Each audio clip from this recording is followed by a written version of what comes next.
Sir, এই নিন চাবি। সুব্রত চাবির গোছা এগিয়ে দিল। চাবি নিয়ে রাজশেখর বললেন, তুমি ছাড়া এই বাড়িতে আর কে কে আছে কাজ করা দেখাশোনা করার জন্য? আমি আপাতত কেয়ারটেকারের ভূমিকা পালন করছি। চম্পা আর গৌড় এই বাড়ি ঝেড়ে পুছে গুছিয়ে রাখে। Champa and Goor are the যারা ones who পিকনিকের clean জন্য and আসে, maintain this mansion. চম্পা তাদের রান্নাবান্নাও করে দেয়। তবে রাতে কেউ থাকে না তো, আমরাও কেউ রাতে থাকি না। সন্ধ্যের মধ্যে কাজ শেষ করে বাড়ি ফিরে যাই। আমাদের বাড়ি অবশ্য খুব দূরে নয়, এই বাড়ির বাউন্ডারির ঠিক বাইরেই কিছু ঘর আছে, সেখানেই থাকি। আসলে বাড়ির যিনি প্রথম মালিক ছিলেন তিনি এই ব্যবস্থাই করেছিলেন। ঠিক আছে, তোনাকে ডাকলে যাতে পাওয়া যায় তার কি কোনো ব্যবস্থা আছে? হ্যাঁ আছে স্যার, যে ঘরে আপনারা শোবেন সেই ঘরে একটা দড়ি ঝুলতে দেখবেন। সেটা টানলে আমার ঘরের ঘণ্টাটা বেজে উঠবে, আমি জানতে পারবো আপনারা ডাকছেন। তুমি তো আমাকে সেই আদ্যিকালের গল্প শোনাচ্ছ। তোমার মোবাইল নেই যাতে ফোন করলে তুমি জানতে পারবে? হ্যাঁ আছে স্যার, তবে বুঝতেই পারছেন গ্রামাঞ্চল তো, সন্ধ্যার পর ভালোভাবে টাওয়ার কানেকশন পাওয়া যায় না। ও ঠিক আছে, তা তুমি কি এখনই চলে যাবে? তা কেন স্যার, আপনারা রাতে কি খাবেন সেটা বলে দিলে চম্পাকে দিয়ে বানিয়ে ঘণ্টাখানেক পরে এসে পৌঁছে দিয়ে যাব। রাজ ওর বন্ধু অনিমেষের দিকে তাকিয়ে বললেন, কি হে, রাতে কি খাবে? এরকম ব্যাপার জানলে খাবার কিনেই নিয়ে আসতাম আসার পথে। অনি বললেন, আরে অত চিন্তা কিসের, ও তো বলছে রান্না করিয়ে দিয়ে যাবে। তাহলে বলো কি খাবে? বেশি আর কি, লুচি আর পাঁঠার কষা মাংস, আর একটু গা গরম করার পানীয়। তারপর সুব্রতর দিকে তাকিয়ে বলল, কি হে, হবে তো? হ্যাঁ হ্যাঁ, আমি নিয়ে আসব। ঠিক আছে, তাহলে এসো, আমরা একটু ঘুরে দেখি বাড়িটা কেমন, আর যে ঘরে শুভ তা কেমন সাজিয়ে গুছিয়ে রেখেছ তোমরা। সুব্রত চলে যাওয়ার পর রাজ আর অনি নিচের ড্রয়িং রুম থেকে পায়ে পায়ে উঠে আসে দোতলায়। পুরনো দিনের জমিদারদের বাড়ি গঙ্গার পাড়ে। এককালে নাকি জমিদাররা এখানে থাকত, তারপর কোনো এক পুরুষ শহরের দিকে বাড়ি করে ওখানে সপরিবারে চলে যান। তারপর থেকে বাড়িটা পড়েছিল।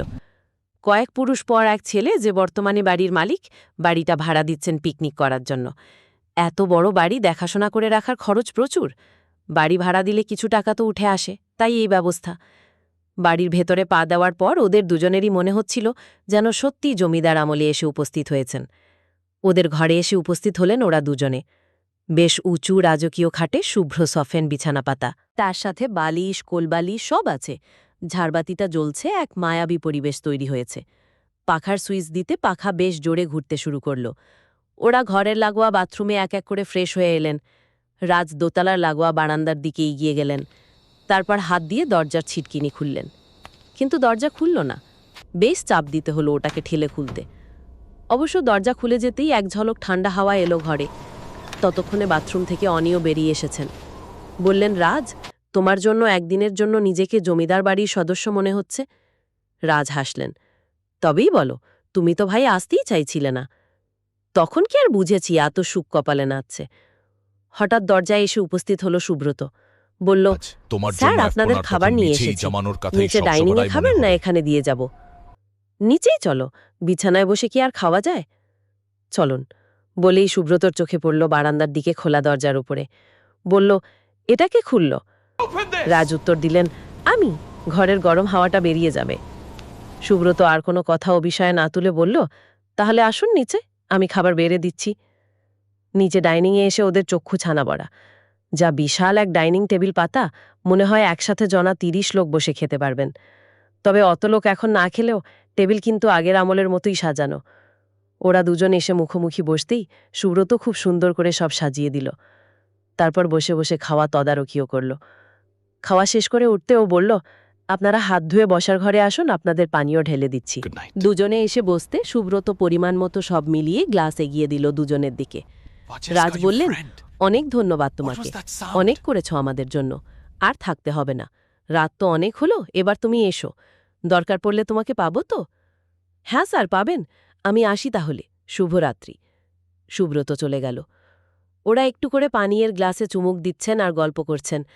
হঠাৎ অনি বললেন, বুঝলে রাজ, সব ব্যবস্থা যখন করলে, তখন জমিদারের নাচঘরের বাইজির ব্যবস্থাও করতে আরও আনন্দ পেতাম।